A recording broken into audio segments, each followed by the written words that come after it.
Last mashup for the SuperMotocross World Championship right here at ZMAX Dragway at Charlotte. Thank you for coming out.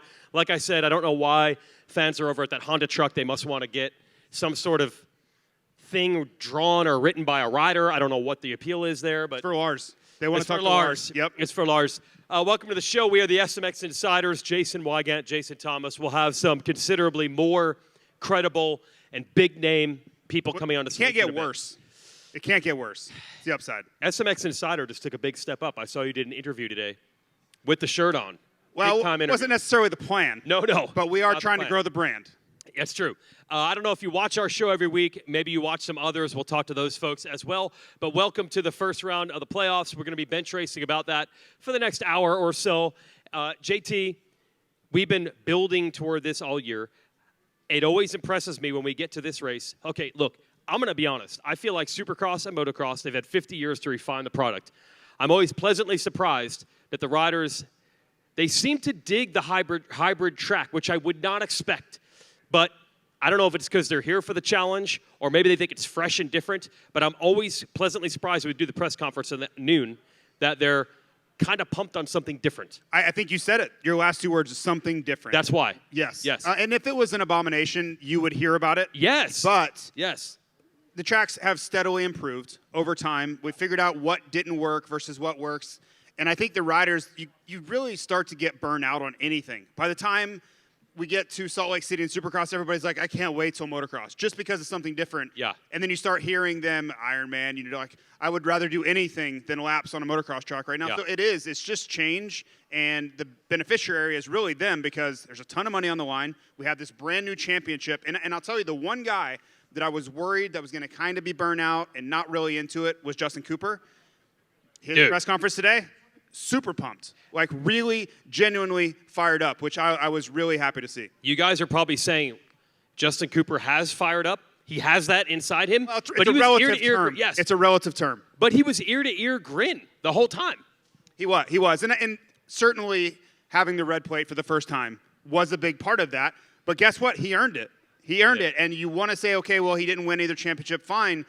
But I think staying healthy, something needs to be said for that. Like you can say it's a skill, being able to be there every single weekend, like the best ability is availability. However you want to cliche that, it was earned this year, and he is the benefactor, and he comes in with 25 points. There was another guy, I'd say second most pumped. Yes, Justin Cooper, the most pumped. Eli Tomac. Last year, he only raced 2 Pro Motocross rounds to just kind of get ready and showed up house of fire. This year, I think we were wondering a little different. He raced all motocross. It was good, but it wasn't championship level. Didn't win an overall. He also seemed like he's in a great mood. He was posting on social media this week. Well, I thought he got hacked. You guys see this? I thought he got hacked. Yes. Because the guy never posts anything on social media. He's posting stories. Like, I thought he was going to do a survey. He knew how to he was going to go live. Like, I didn't know what was happening with Eli Tomac, but that same energy was present here today in the press conference. So maybe we see that rekindled because let's face it, towards the end of Pro Motocross, it just felt like, I don't want to say his interest was fading, but what we were expecting, or the Eli we saw early in the championship didn't feel like the same Eli we had late in the championship. So I like to see a re-energized Eli Tomac, at least on Friday. No, he definitely is. I think 2 reasons for that. First of all, are you folks Eli Tomac fans? Would you like to see Eli Tomac do well? I would. It's what we call cheap heat in the business. I know y'all like Eli Tomac. It's easy. He got some serious cheers today earlier, too. Yeah, no doubt. And there's 2 reasons, I think, for that. First, I like that Eli never hides behind, I'm here for the trophy. No, he's like, they pay you really good to be at these races, so that's good mood number 1. Second, I think a super fast track, he's down with that. I think it doesn't play to some riders' skill sets. Eli loves, we see his track. Okay, well, actually, no, did you see the track in person or just his house? Yeah, I was there. You saw the track? Both. The track's at his dad's house. Yes, so you went there. Yes. Not afraid to go fast. No. Yes. No, well, I think you kind of have to go fast on that particular track. But to your point, this track suits his skill set. Yeah. And you mentioned maybe not others. I would say immediately Cooper Webb is the guy that it doesn't mean he can't do well. It's just a little bit tougher. Like the odds are stacked against him in the things that he does well, where Eli, I think that's why you see him so energized. He knows that this weekend presents an opportunity to start this playoff run on the right foot. And one more thing on Tomac. He was asked if he's going to run a scoop tire. I believe this is the first. The scoop tire got an ovation. The scoop tire, the crowd cheered the scoop tire. He was answering the question before the question was finished. Yeah. He was so excited about it because I think how I read that was he's going to run it anyway. He ran it at Fort Worth last year on basically what was pavement. Yeah. So I think when he gets an opportunity to use it and the track is conducive to it, then he loves it because he knows he's not at a disadvantage using the tire that he's going to choose anyway. That, I think, just adds fuel to the fire. And all those things have a cumulative effect on your attitude and your enthusiasm when you show up here. All right, there's so much enthusiasm here. There's so many. We're talking about the good mood. We're going to flip it. We're going to flip it completely, and we're going to put everyone off on the wrong foot. We're going to welcome our first two guests. Well, they love when you do that. Just put everybody off on the wrong foot. Oh, yeah, we're doing it right now. But if you're talking about Steve, then I'm here for it. Oh, yeah, that's fine. Okay. Yeah, we're bringing in our first two guests that will definitely change the mood of this room. Let's bring out from Pulp MX, Steve Mathis, and I don't even know why he's here, Lewis Phillips of Vital MX. We're bringing him up to the stage. Bring him on up. So it's been nothing but positive vibes. Oh, yeah. Justin Cooper. I can fix that. Yeah, exactly. That's why we bring Steve to balance us a little bit. Justin Cooper, did you even see the press conference? No. Okay, good start. That's kind of the way you normally play it. Big press conference guy. Yeah, some guys don't like that I don't go to the press Thanks conference. for coming out. Yeah. Yep. Justin Cooper, ear-to-ear grin the whole time, and Eli Tomac stoked. So that's the mood of a couple of these guys. I think they were stoked that he wasn't here. Eli, yes. Adding fuel to the fire. I don't know if, Lewis, were you here? Because if you weren't here, that would even make Eli happier. I was tucked back corner. Oh, so no one could see me. I was undercover sort of deal. He was here. Not asking questions as usual, Lewis. We're building to the finals. That's where I'm going to come out of my shell, shine bright. Does it make any sense that the guy could come on stage right now with a microphone in front of the audience, but he's afraid to ask a question in a press conference? It's scarier sitting down there than it is up here. These people would love to test that. Because if one of these people talk, all eyes go to them. And that was me in the press conference. They're looking at you right now. They're looking at Steve. But he's scarred. I think he's scarred because there's a story some of you may know, some of you won't. He once asked Eli Tomac a question, and Eli just stared at him and didn't give him. The question was that bad. It was so bad that he didn't even give you an answer. I think you're still reeling from that moment. It was a great question, first of all. Clearly, so that was clearly wrong. it was great. It was a bad response on his side. Oh, okay. I'm very proud of what I did in that conversation. I just needed him to uplift his end a little bit. But I felt good about it. We'll let him know for you. Please don't.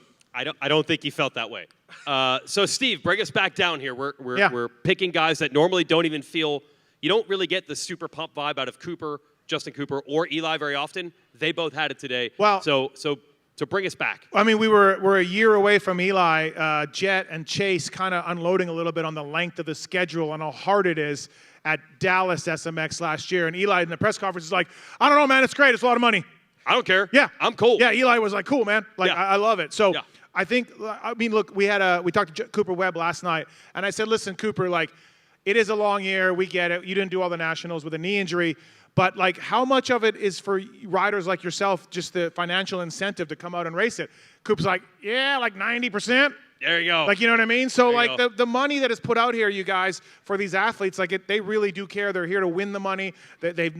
Coop knew the placing between 5th and 6th. You know what I mean? Like, as far as the dollar amount, like, whatever these guys make, they're all make a lot of money, but the financial incentive the riders are getting for this really matters. But the next time I hear somebody complain about too many races, and for the record, I probably raced 45 races a year. I mean, you would go to Greece for $500. I'll go to Greece for $500 right now. Right. But the next time I hear somebody say it, I'm going to say, fine, if I see you at an off-season race, I'm coming and asking you what the hell you're doing. Yeah, and that is the comeback that some of the people have, and there is no good comeback for that. Absolutely. You're in Paris, you're doing World Supercross, whatever. So these guys are showing up for races in the off-season, so they can do 3 more. It's fine. You say that everyone's interested in the money, and they are. But let's not forget, last year, Chase Sexton told all of us repeatedly, money doesn't matter, but the trophy. The trophy. Looks cool and wants the trophy. That was all he would rattle on about. That's a good point. I don't know if it's the same this year. Right. Trophy looks cool. I would love to play like some sort of, not truth or dare, but like a what-if game with Chase Sexton. Because I would like to ask him, if you could beat Jet, but you get $0, or you get second and you get, I don't know, $500,000, what are you choosing? And I think he chooses $0. Yeah, he goes for the first option, and if a trophy is thrown in, he's fully on board. I truly think so. Like, it's crazy to me how Well, just the difference between where Webb and Tomac are like, no, I want to make all the money, and that's great. A trophy would be cool too, but maybe I'll give it away. Where the other guys are like, Chase never talks about the money, never wants to answer questions about the money, and only cares about the other accolades that come with it. Is Jet the same to a degree? I don't feel like we hear Jet talk about the money too much. Maybe I don't more know. than Chase. He was screaming $1 million in LA when he won it. So I think he cared a little bit. And he did say on the Pulp Show last week or 2 weeks ago that the biggest negative about being Jet Lawrence was paying taxes. Oh, wow. So, that's you know, nice doesn't problem want to money. have. Right. No, but I'm saying, like, so money's obviously on Jet's mind, too. I just think it's where they are in their careers, right? Cooper Webb, Eli Tomac, they see the end. Chase Sexton, he's got a lot of years left. Jet Lawrence, of course, a lot of years left. So that's where I think the attitudes come from. Yeah, you have two younger guys trying to prove things. Tomac and Webb don't have to prove anything to anyone. This is all business right now, so they're fine. I think it's just it's personalities too. Think about like Tom Brady, right? He was willing to take half the money if they were going to go pay other players and win. I think Chase is more in that category where he wants to win because of what it makes him feel like, the legacy, just the competitive side of it, where other guys are like, no, if I win, I'm going to be wealthy forever and be able to take care of generations of, it's kind of a different thought process via personality. I think that's clear in Chase gets criticized for being too emotional. We've all seen it on show. I don't think that emotion is coming out because he's losing money. I think it's purely down to wins and results. Like, he's not that emotional if he's just dismissive of his results, you know? Yeah. That tells the story quite clearly, I think. Yeah, the thrill of victory, agony of defeat is big for him. Chase has had some agonies of defeat. Oh, dude. That guy takes it hard. He does. Like, if you ever wondered if he cared, you haven't been watching, because that guy wears his emotions on his sleeve. Honestly, you guys here in Charlotte, you might see something. I mean, You never know. You never know. with Sexton. Nashville flying off a berm. Paula, whatever There happened was a free KTM 450 at Ironman. KTM laying there in Ironman. Go ahead and take it. So stick around, everybody. You guys might see something here. All right, we're going to see something now because we're going to bring up the actual credible. Timmy? Not Timmy. Okay. Not Timmy. Guys that battled Timmy, teammates of Timmy at times. They speak highly of him. Yeah, Dirty Dog. But they've also accomplished a thing or two in their career. Let's bring out none other than two of the best riders to ever race motorcycles ever, Ricky Carmichael and James Stewart. Let's bring them out.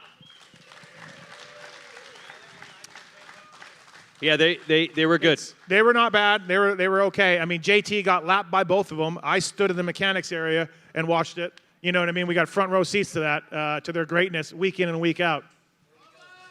We'll put you right here. There we go. There we go. There we go. Now we got some heat on this stage. No, you guys are the heat. Stop. No. You're too nice. People want to see the GOAT, like, just smash everybody and everything all the time. Like, I think that's what people want to see. They want to see you Dude, walking around, cocky, telling everybody how great you were. Dude, you know, I'm low key now. You are. Like, kid, James is low key with that ice on too. Yeah, look at. I told him. I said, dude, you're blinging today.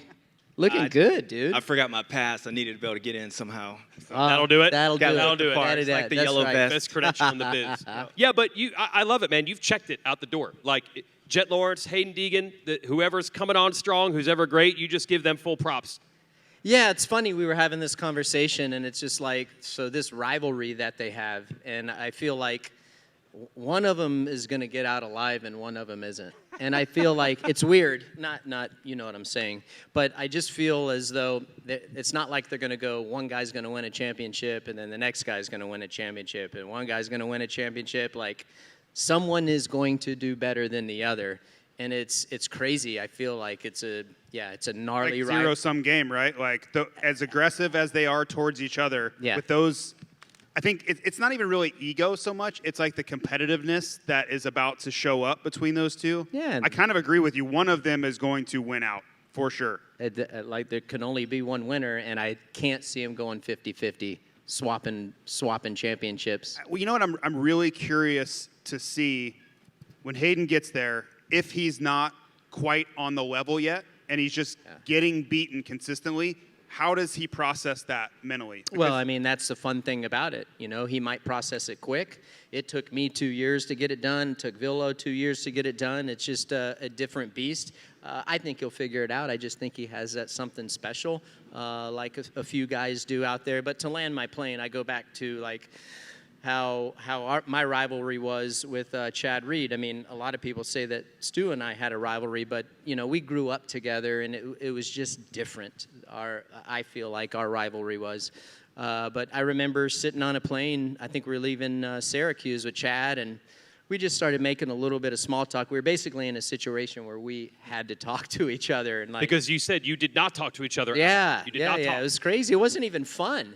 Yeah, to, like, this was go the races. This was like Unadilla, like post-race, like on a Monday It might have morning? been like flying home from Unadilla, okay. straight up. Like Monday morning, you're like, oh. Yeah, we're leaving Syracuse, Both and of your we're private sitting there, and jets we blow just up, or started what talking like, hey, did you hear, like, did somebody say this, like, on my side? And he's like, yeah, I heard that. And then he's like, and again, I'm paraphrasing, and he's like, well, did you hear that someone from my side said this? I'm like, yeah. He's like, dude, that's BS, And I'm like, it was just nice. And literally from that point on, like, the walls were down to a certain extent. Of course, we both wanted to win races, but I think that there's going to have to be some kind of reckoning or a mutual respect, which I do think they have a mutual respect, and I could be completely wrong that maybe they have a mutual respect for each other as competitors, but anything outside of that, I don't know. I mean, of course, I would say they're not even going to be angry or that way without the respect. The fact that they are so like tense with each other is the indicator of the respect, right? They know that they're a threat because that's why they're acting like that. Good point. If they're, if they didn't think they were a threat at all, they would just be like, yeah, like, I don't know, you're a crazy person. Why are you even thinking that way, Yeah. Do you think that'll come to a point, Stu, where, like, they're going to have to be like, hey, dude, like, we both want to beat each other, but let's, like, just race clean and do what we got to do, but it not get overboard? I think it depends if it's the third person. It gets to the point where me, you, and Chad, we start messing with each other. Chad wins. If it's just them two, no. Don't you think that could be Chase? Okay. No, I mean, you're asking me from what they think. I don't even know if they even worried about him, to the point. I mean, they should be. He's good. But, yeah, I think the interesting point is will Haiden be good enough, and I think that's where I think he will be. Obviously there's mixed comments when you talk to some of the guys, like they don't know if he's that good, so I think the real test is for Haiden is going to be what Ricky just said. Like, I don't think he's going to come in and win. How do you deal with that? I know it affected me a lot, and it took me a while to kind of overcome that. Kids are different these days, so who knows? So once he gets through that point, is he good enough? If he is, then it's going to be good because he has the right attitude, and I think because of the way he is probably one of the main reasons why he'll be able to race against Jet, because of his attitude. So I don't see it going away. I believe that I was having a conversation with someone earlier today, one of the fans, and they were asking me, this is right when the press conference was ending, and, they always ask James, all you guys, like, who do you think's better? And it's really hard to tell, but I do truly feel like when you get to the level that they're at the premier level, that they both have the tangibles to win, and they can ride a bike fast. Jet's style is completely different to Hayden's, and I like things that Haiden does on the bike. I love things that Jet do on the bike. At the end of the day, I think they're both fast enough to win. But I think what the difference maker is the thing that's between the ears. Kind of like you said, what if he doesn't win? How does he react to that? And I think they're so close, I think it becomes a mental game at this point. So in Supercross, I truly believe that he has two deficiencies. This is Haiden, that he's going to have to clean up if he wants to be in the fight to win a Supercross championship. Starts consistently getting a good start, and he's got to be better when the whoops are really difficult late in the main event. If he doesn't clean those up, the rest doesn't matter. My question for you two is, where he is right now, can he improve enough? Like, is it where he's at in his placement right now in those two categories? Can you get better through hard work and improve enough to get on the level where Jet is in both of those? Yeah. I mean, just to answer, yeah. Because, I mean, you look at, when you talk about talent, one of the most talented guys out there is Ken Roxon. I mean, the same thing with Chase Sexton. You watch all these guys, you're like, damn. Like, they do a lot of good things. But as he said, it's up here mentally. I think Haiden has the main thing is his mind, you know, and once that gets affected by not winning, the reason he is so confident is because he wins. And, you know, when you get to the 450 class, even with Jet Lawrence, like there's races that he loses, but he bounces back. And I think the difference between him and everyone else is really upstairs. When he gets knocked down, he comes back. And I think some of the other guys struggle with that. So with Haiden, he has the number one tool is his mind. He has a team that is going to be good. We see what happened with Cooper Webb. You wouldn't say Cooper Webb is probably the most talented guy out there, but he just won a championship. So to answer your question, can he improve that? Absolutely. He absolutely can. We just saw it with Eli, even Cooper. So, but I think Hayden's biggest asset is the one thing he's probably might be just as strong as Jet, and that's upstairs. And to expand on what he said, I mean, that was perfectly said, is like, it's not always, he doesn't have to be as fast as Jet through the whoops. And I'll give you an example of this, and I hate going back in the day, but my goal was never to be the faster than James or Reedy through the whoops. I just wanted to be like the top 5 fastest guy in the whoops. Some days it worked out, some days it didn't. You know, so if he can just be close there and can make time up everywhere else, then that's all that he needs, because it's going to be hard to be the best guy on every sector of the track. Like, I knew I wasn't going to be better than him in rhythm lanes, so I would work there just to be close enough and then be better than him in certain other places. So limit the vulnerability and then really lean into what he does well to make I mean, that's what I think. I think you could help Haiden with bike setup for whoops too. Hey man, low and slow, drop those handlebars. We'll make it work. I mean, but just kind of answer your point, JT. You look at Haiden now, how dominant he was outdoors. There was a lot of races, probably over half of them, that he wasn't even the fastest guy on the racetrack in lap times. But when you watched the race, it was like, that guy's going to win. He wasn't even the fastest guy. Sometimes he'd win the race by 10, 15 seconds, and he was like 4th in quickest lap times. Right. But mentally, when it counts, you can separate yourself, and I go back to his head. yeah. Do you two think that there's anything for him to gain from doing another year of 250 Supercross? Or has he kind of squeezed all of the lessons that he possibly can out of that series? Well, my opinion is unpopular, but I want to hear your opinion, because I don't know that you and I have ever had this conversation of, do you think he'd gain more racing in 250 and just Supercross next year? I think he's going to have his hands full with Cole Davies, and there's guys up there. Hot take right here. I like it. Yeah, The upside for him is he probably won't have to face him but twice. Yeah. Well, yeah, and so when you say that, it's not. I kind of went through this in, I think it was 04 when I raced Supercross 125. Like there was really no competition. I don't see Haiden like that, and not saying that he's not as good as me, but I think there's a lot of good guys in this class. And just going back to my point where I'm saying even right now, it's not like he's 3, 4, 5 seconds a lap faster. So there is lessons that he can learn, and I think he will have to go out there and compete. He even had competition from Cole this year, and as a rookie. So he'll learn, and then he'll go into the 450 outdoors. Yeah, you've been pretty big on the point. You think Haiden should race some 450 on the opposite coast. I personally think he should. And again, while I say that, let me be extremely clear. The reason that I say that is because of my experience and how I think it would have helped me. And I asked McGrath that this week on our podcast. I'm like, hey, where do you stand at on this? And he kind of he didn't side with me, but he thought it was a good idea also because he had positive results from doing that, just like Dungey did. He raced the opposite coast, so he knew what it was going to be like when he went to the Premier Series the following season. So listen, I think he should. I think he has enough self-discipline not to override. Just the expectation and the self-discipline needs to be there to not hurt himself. Do you think he has this larger-than-life following, YouTube, and they've done such a great job of building a brand around not only their family, but Haiden personally for, it seems like a decade now, since he was on 65. Going in to A1 on a 450, do you think, how do they manage that? Because I think the mindset you have where it's just purely a building block to be where he needs to be, I think the public, the media, everybody watching is not going to allow that. Everybody's going to say, nope, he moved up, it's time. And if he doesn't perform to the level that everybody expects, even though they may have realistic expectations internally, I think that's a tough thing to swallow. Because he's so polarizing. Half the fans want to see him fail.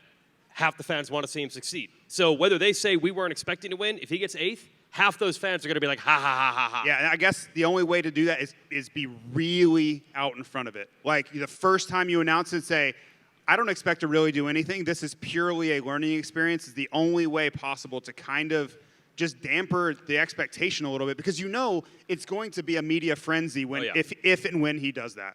Yeah, I mean, my opinion is the opposite. I was kind of the opposite. Like I came in expecting to win. My mindset was always to win. So for me to have that building block, I couldn't do it as a rider. And so it probably would have benefited me. I probably wouldn't have been as affected by losing as much when I moved up. So I almost feel like what he's saying, I'm on the opposite end because of my experience. Like I couldn't go in there and just feel like, all right, I'm gonna just get my feet wet. My expectations for my own self, the fans around, was to go win. And no matter how many times I said that, or no, I'm just going there and build it. Mentally, I couldn't let it go. So it's pretty much the opposite of how I would feel. Like I wouldn't go race it unless I felt like I could compete. I love Not too many races where it's, hey, James is just learning. No. Hey, man, James is just, Well, hey, guys, James is just coming in. Yeah. And I wish I would have. Right. It's not possible I- for you. Right. I just go back, and same for me, going into 99, there was just so many times that I go back to that race and a half when I went down in San Diego, racing 250 in 1998 on the opposite coast when I was doing really well in the 125 class. I just had that confidence about me. I would have been able to have the self-discipline to go out there and just learn, and whatever happens, happens, because that's when there would have been no expectations. Now, as much as we're going to want to downplay it and say, hey, he does need to learn, we're all going to jump on the bandwagon at some stage, and then that's when I'm going to say, if he would have raced a 450, it may have helped. You're going to him. have that in your back pocket and be Well, like, hey. I just truly believe that. No, exactly. I truly believe that, because when you race a 450, it's different than at any test track. All you guys, we know that. Lewis and I know. And that's all I'm just saying. Like, just learn it. I do agree with you that he possesses the discipline. I'm more worried about all the noise around him. Yeah, that's really all I'm worried about. I remember before Danger Boy came on, and I always thought that the biggest thing that Jet would have to mitigate is the outside noise. And now the same thing is happening with Deegan. I think as the outside noise is going, if they can control that, they'll be winners for a long time. He talked about it today. Like, people don't understand the pressure of half of the world, our moto world, hating you. Like he kind of. JT, they bring that on themselves. So Understood. I think they would say the same. Right. But it's the first time where we got a little bit of a glimpse, because he's always just so brash, and it's the first time where I ever noticed that maybe it weighs on him a little bit, because he does have crazy fans that adore him, but he also has people that don't want to ever see him win again. Like, that's the polarization of it. Steve, what do you think it is? What is the dislike? Is it how he post something that he's flying on a private jet? What do you think? Podium comments and comments about racers and things like that. Where the general fan. Yeah, the general fan. So again, 50% of people are going to be like, "Yeah, man, I love it," but you're going to have those people that are going to be like, "I don't like that at all," right? Jet has the fact people are tired of him winning. That's something that you guys had here and there.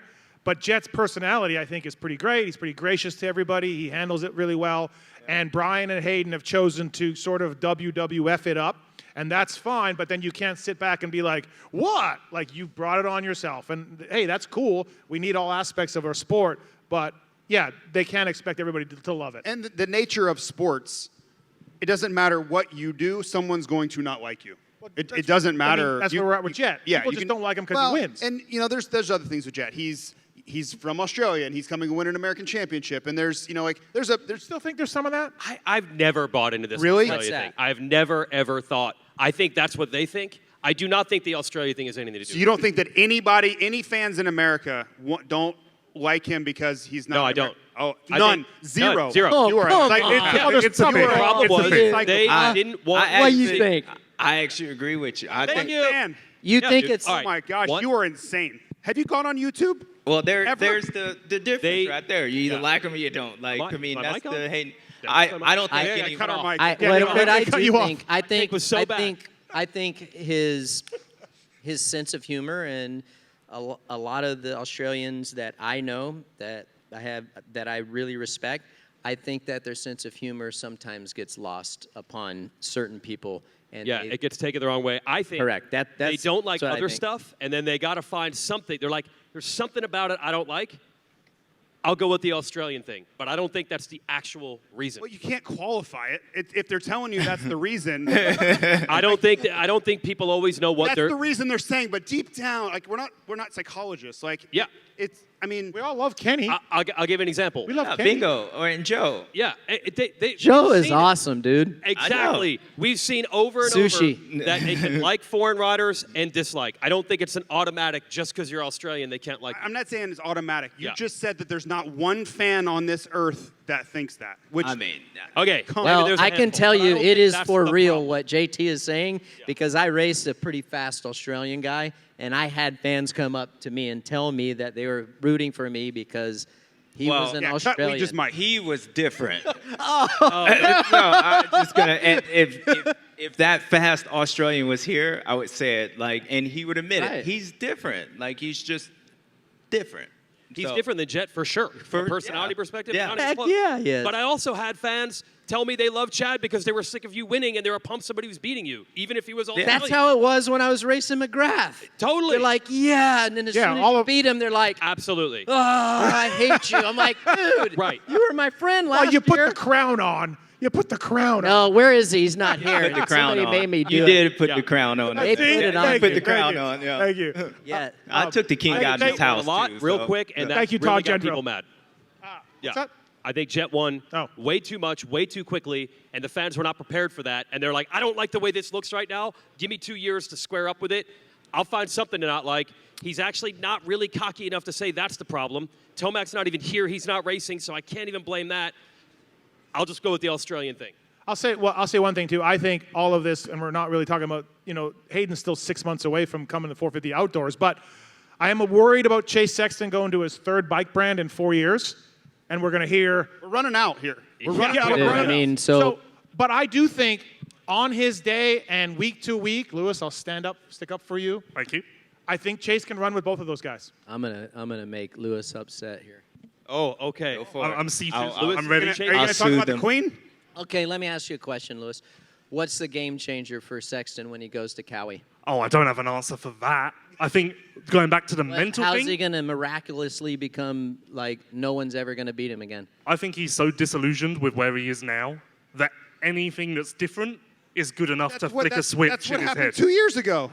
I think that the situation from 2 years ago, he now looks back on and is like, maybe I misread. So how does this make that any different?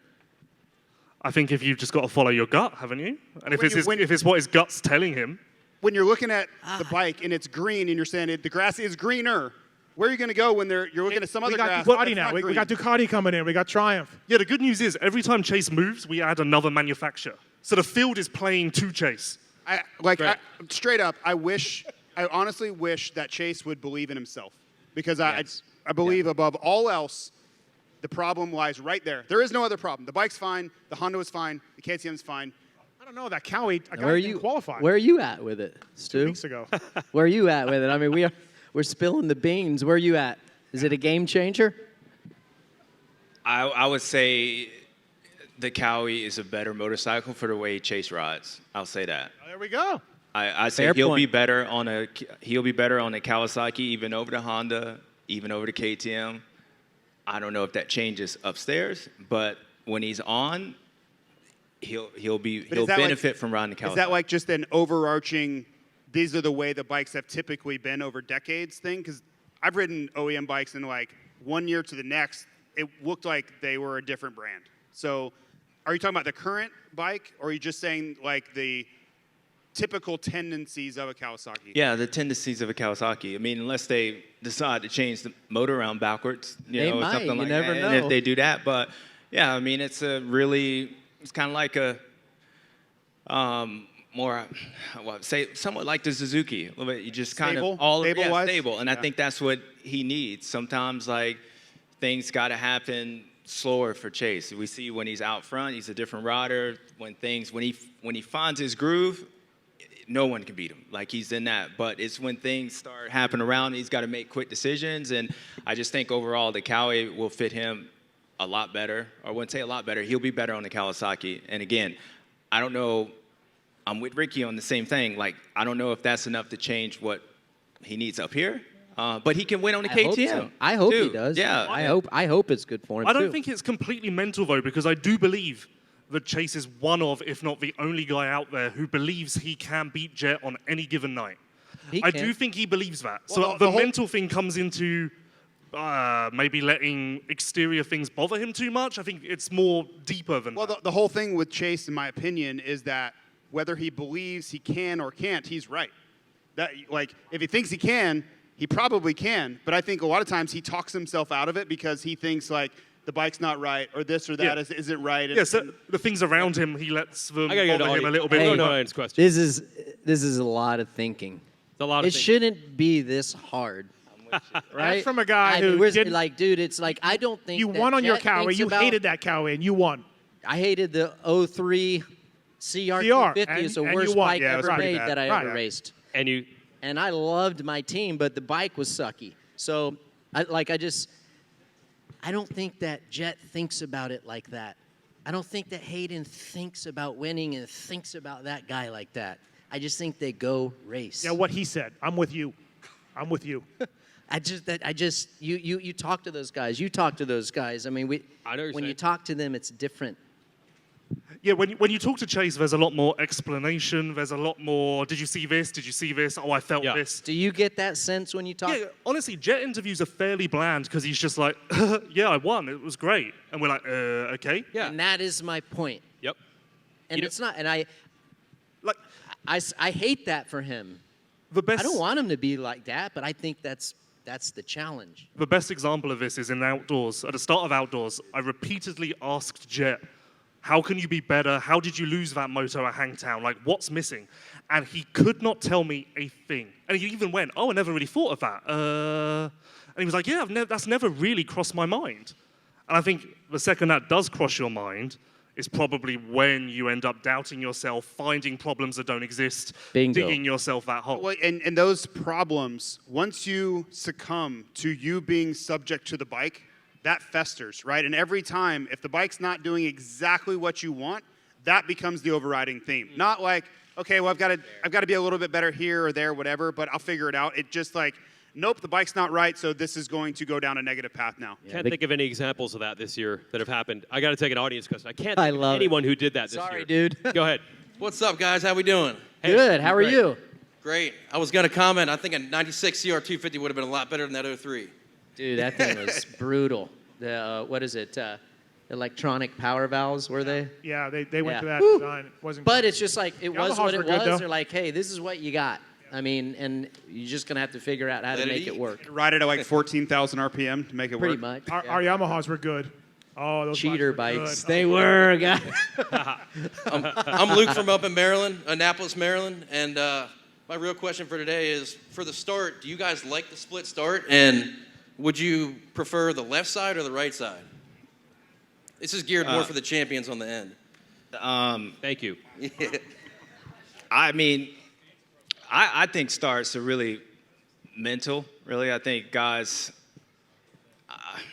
you can make a start. Like if you want to get a good start, I always say, just watch a factory guy in the last chance. He's gonna hold shot. Like when they want to, they will. So I was always depending on my situation. Like if I was trying to protect, I would go to the inside. I would try to find the best spot where I wouldn't go down. I wouldn't necessarily need to feel like I needed to get a whole shot. And sometimes when I wasn't confident, I would try to pick the best gate, Mike Alessi style, try to get the angle.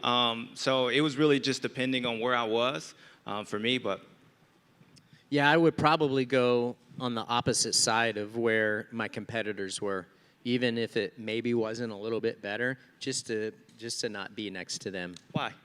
Well, because I know if I start next to you, then I'ma you're cut either you going to off. cut me off, Yeah, all or if I get a good start, you're just going to tuck right in behind me. Yeah, All right, come on, you know. No, I know. You know the I wanted to gameplay. hear you say what I thought you were going to say. Yeah, So yeah, you you know the right. gameplay. Yeah. Ricky, what I always liked that you would say was condition over position. Yeah. Right? It didn't really matter where you were. If the No, I was position over condition. Oh, really? Oh, yeah? Okay. Yeah, yeah. I'm like inside the next. I had to be on the inside. of Okay, these I would always hear like condition of the rut, exit versus position. Okay. No, I was All right. opposite. Like, so I would always, if he was like second gate pick or vice versa, I would be like, okay, where's the furthest one on the inside that I know he won't take? The one thing about SMX though is I don't think it's changed. They're going to flip flop the starts, so you only get your side of the gate Oh, one really? time. Okay, and cool. then you got is that what they're Weege? Is that what Oh, we're yeah, Wait. make the rules. No, but isn't Yeah. that how it was? I don't know. Yeah, That's how it was Monster Cup. I wasn't believe it? that's if you start from the right side, you got to go on the left side or front back. Really good. didn't even I come to the like press it conference. How do you selfishly know? for TV, like, and just like watching it, and someone who's never really watched SMX very much, or this is their first year watching SMX, is I feel like it's fun. Like they're like, oh man, which side is going to be faster? Is it going to be this side? Is it going to be that side? It's exhilarating. I will say the one That's what I thing that feel it like. does gotta help take though, a fan a guy question, like but go Kenny, ahead. if you don't qualify that well, like qualifying's not your thing, Coop, Kenny, with a split start, all the gates are pretty good. Yep. Like it kind of doesn't matter anymore. Half the field. Audience question. Go ahead. Hey, first of all, thanks guys for doing this. Kirk Rigel from Myrtle Beach. This week there's been some guys talking about the rider sharing in some of the revenue stream from the TV package. Just wondered what you guys think on that and possibility of that happening. It actually does already happen. That's why the purse is so darn big. So it does happen already. But yeah, I think it's cool. I mean, look, we talked about at the very beginning of this show. There is a lot of money on the line for these 3 races. There is. I mean, I guess I'm not a fair person to ask because, I mean, the winner gets $1 million, and hell, I got $35,000 when I got second at MGM, and I thought that it felt like $1 million to me at the time. So, yeah, I think that I'll just say it like I think that Feld and their commitment and MX Sports coming together as one entity and forming the SMX World Championships, I feel like it's a step in the right direction. And the purses are headed in the right direction. The sharing is happening to like Weege said, and you know we're getting there. They're making the efforts and making the moves to get it done, and I think it's all uphill. That's my opinion. It's a little tricky because in the streaming world, not all the numbers get published. But trust me, there's a much bigger connection. Let's put it this way. It's not a surprise that we got a new TV package, playoffs, and a big purse at the end of the year. Those things are not disconnected. Let's put it that way. And remember, it's a much younger sport than traditional sports and profit sharing and all that stuff. Now, what I would like, and we're trying, is that the riders have already made great money on bonuses and things like that. And I don't think we have all realized how few people probably know that. You talk about it quite a bit on your show, Steve. Do you ever get pushback when you mention what the bonuses are? No. It's fine. Phil never wants to talk about money, but other than Phil, Oh, yeah, Phil's always getting screwed. What Right, are yeah. what are bonuses these days? I don't even. I've heard they're pushing 150 now, For a where it was win, always 100. Well, it was 450? 100 Yeah. for 15 years. there's I've heard it's 150, higher. right? 50 for 250s, 100 for 450s. But I've Is that heard, what it yeah, is? I've heard it's Right. they're I don't, getting higher I don't now. even know anymore. Yeah. Well, there we go. If we got edge, You know what? I got $7,500 for Supercross wins when I was in the 125 class, and then the next year in '99 is when Fonseca came over and started riding for Yamaha Troy, and it went from $7,500 to 30 grand or 25 grand he was making per win. I'm like, dude, I missed out, you know. But Oh yeah, you definitely missed out. no, I didn't miss out because the thing is like I always tell everyone, like I can't control when I was born. So of course each generation is going to get Yeah, a You little did bit more. okay. You did. You I'm did. fine. I'm not No, complaining. I know. I'm just saying. I'm just kidding. The Think how jumps. many heat race bonuses you two collected. Good God. They were about 7 grand, I think, back in the day. What, 7 to 10? No comment. Dude, I didn't even Why you get. think I won so many of them? Like, nah, I mean, we grew up in an era where people knock each other down for a gas card back in the day. So Yeah. Damn right. $500 race, Done it. Racer X gas card. So I think heat races pay about 10. Main events maybe a Dude, little more really? than 100. Yeah. That's wild. Triple Crowns pay. They pay Triple Crown individual wins. fast qualifying. So Fast I need some qualifier, yeah. back pay, Yes. dude. yeah, they pay for fastest qualify now. Yeah, some teams. Yeah. Damn. Why do you think Jay Coop got on it at the end of the Supercross series? I hear him. No. Well, we used to go nuts because the riders would kill themselves in these qualifying sessions, and we're like, what are you doing? Yeah. Then we found out some of them are getting paid. Yeah. I think the Pro Circuit guys are up to 3K. It'd be like you ain't going to win, so you might as well get you a qualifying bonus, right, for number one? Yeah. Right. Okay, we got another question here. Thank you. Mike from Florida. So the question is for Stu and Carmichael. If you were to time teleport to 25 that for the SMX, which layout would you guys prefer? Or which round? Which track? Yeah. Of the 3 this year? Yeah. When you guys So look at these imagine you're in your prime with the current. You go first. Yep. I mean, from the looks of it, I probably like this track. Anything that, I don't know, it looks like you can do a lot of little things to make up a lot of time, big jumps. I don't know, they all look so different. This one, to me, looks like it'd be a fun, so. Yeah, this dirt looks incredible. I think it's been the best dirt of the three playoffs each year. Looks great today, especially the back section. Looked awesome. It's like the perfect mixture of sand and clay mixed together.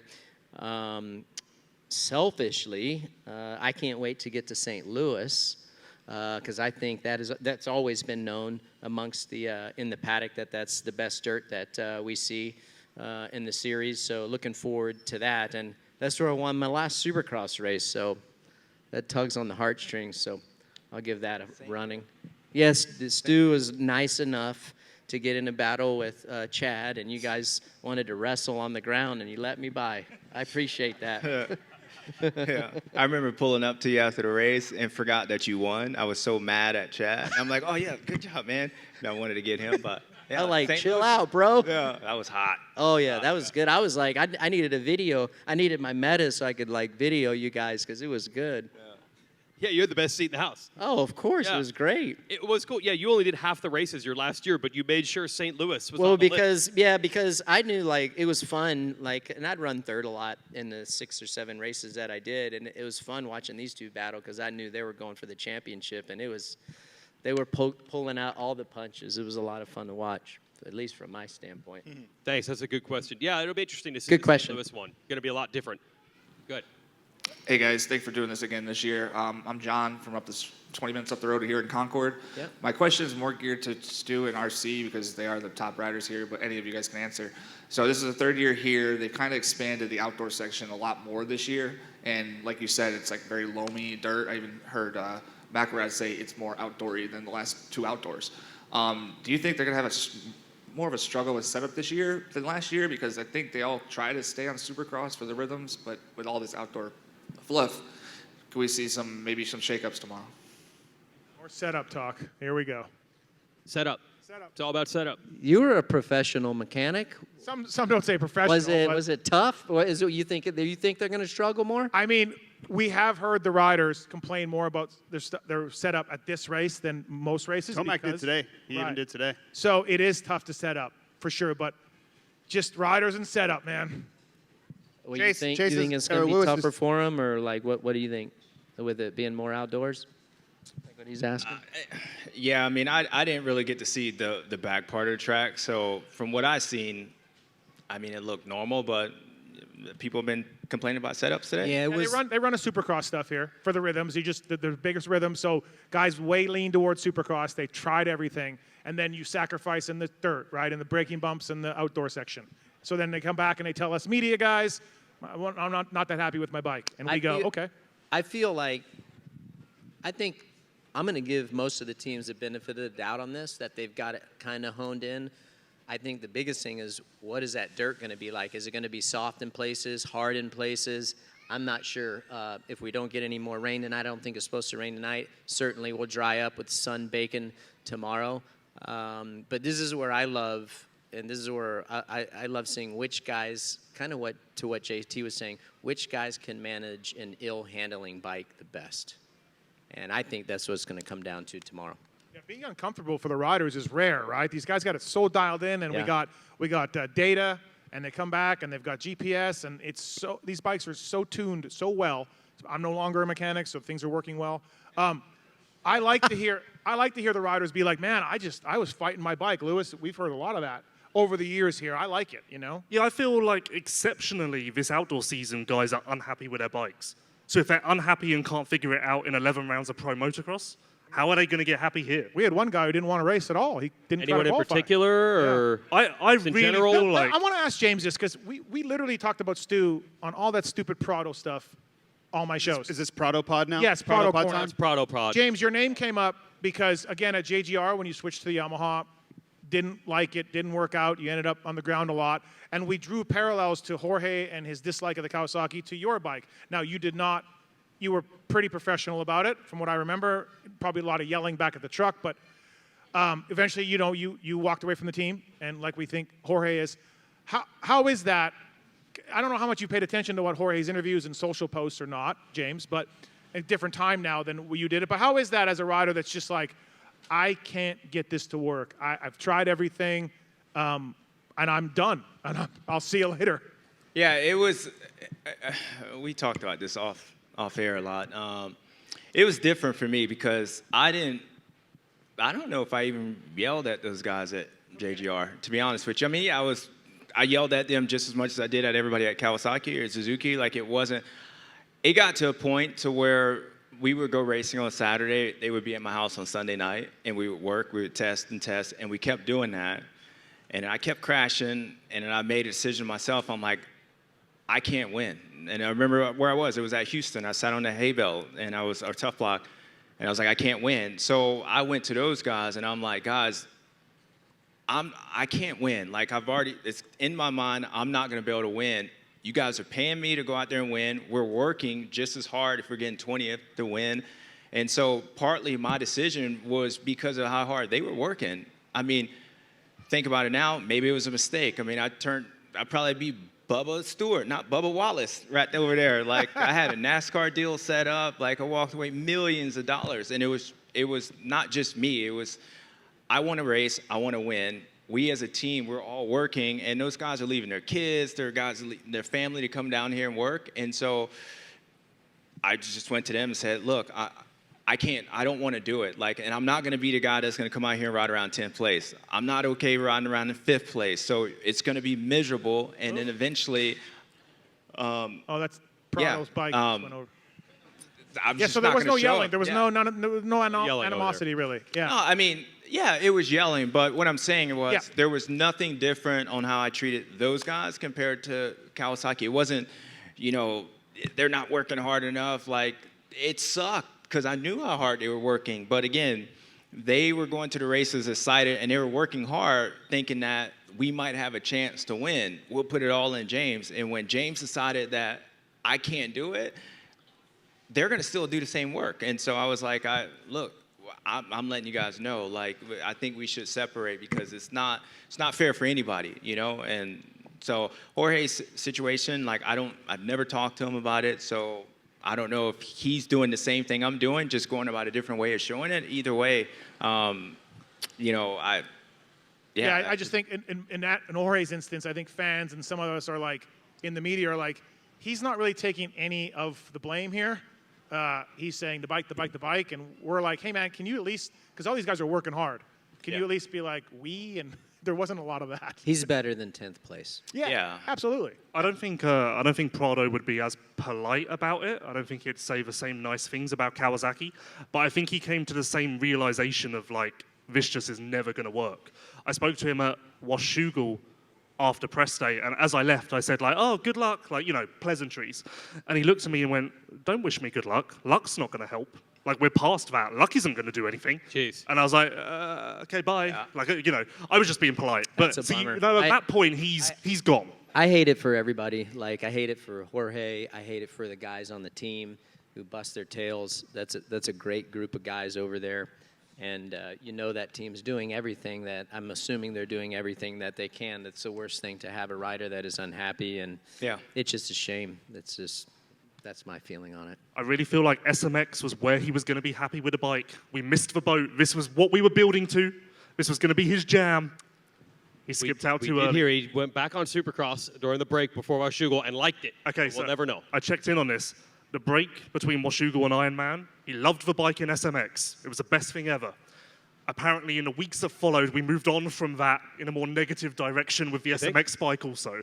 So, okay. Yes, so it didn't quite last. Maybe next year. That's it. We hit an hour. Big thanks to the champs here. Let's have a round of applause for these guys coming up, two of the legends. Thank you. These guys don't need it. Thanks for coming out, everybody. It was good to see you guys. Have a great, you guys are going to have fun tomorrow. It's going to be a really, really good race. Yep, great to have a race in this market. And remember, it all starts early in the morning. So be here, day race, see you in the morning, see you in the afternoon. Thanks everybody. Thanks, guys. Thank you. Thank you.